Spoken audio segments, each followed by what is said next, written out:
Good morning and welcome to the Forex Daily Update, brought to you by Pepperstone on Friday the 25th of May 2018. I'm Darren Sinden, and you can follow me throughout the day on Twitter by using @ds_Pepperstone. Let's take a look at overnight changes and price moves to be aware of. Relatively quiet session over the last 24 hours. The dollar has been trying to reassert itself against some of the major currencies you can see in the red boxes, including the euro, the GBP, the Canadian dollar, the Mexican peso. Perhaps the most notable gain, though, is against the Japanese yen, where the dollar has clawed back 0.28%. Dollar index, for its part, trading up by around 0.14% at 93.89 shortly before we recorded the video. Right then, what's on the calendar? Events that may move the markets today. Relatively compact on the calendar today. Still plenty of interesting data points within it. I'll flag to begin with that we have an ongoing meeting of European finance ministers. And the data proper starts at 8 a.m. GMT this morning with the release of German IFO business climate and current assessment survey data, closely followed by the market, and with concerns over the European growth, as we'll talk about later in the video. I'm sure this will be even more closely followed today. Speaking of growth, at 8:30 we have UK GDP data for the first quarter of 2018. Preliminary reads, but nonetheless they'll be closely scrutinised. At 12 o'clock, the first of the day's central bank speeches, this one from Reserve Bank of Australia Assistant Governor Bullock.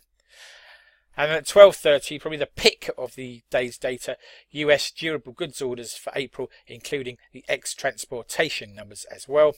13:15 sees influential central banker Benoit Kerr, ECB board member, taking to the stand to speak, but he'll be perhaps eclipsed at 13:20 by Jerome Powell, the chair of the US Federal Reserve. He's speaking then, as is our own Mark Carney, Governor of the Bank of England. At 15:45, two further Fed members get up and give us the benefit of their experience. Kaplan and Bostic speaking then. And then at 1700 GMT, the influential Baker Hughes US oil rig count data is released. And at 1920, perhaps the heir apparent to the ECB in waiting, German Bundesbank President Jens Wiedmann will be speaking. Right then, breaking news and comment that's caught my eye overnight. First of all, South African interest rates have been held at 6.5% by the country's central bank after a 0.25% cut last month. Brazil's current account surplus has almost halved since April 2017, data has revealed. The numbers sharply undershot expectations for similar readings to those seen a year ago. Singapore's industrial output, meanwhile, has risen by 9.1% year over year in April. That's the second piece of very impressive data out of Singapore this week. And staying in Asia, North Korea has offered an olive branch, saying it's still prepared to meet the US at any time and in any format after Donald Trump cancelled plans for a summit in mid-June yesterday.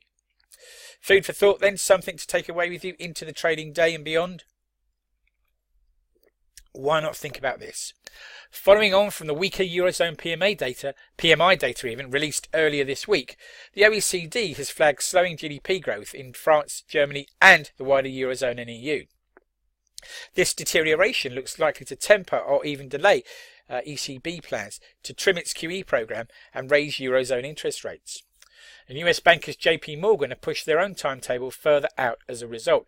So the question here is, can the Eurozone pick up, get its growth back on track, or are we destined to see the continued slowdown of Eurozone growth and as a result a derailment of that ECB tightening timetable? Right, please take a moment then to read the risk warning. Trading CFDs and foreign exchange on margin can be a risky business. If you're in any doubt about the suitability of the products for you or the risks involved in leverage trading, then please do contact your Pepperstone account representative. Thank you very much for your time.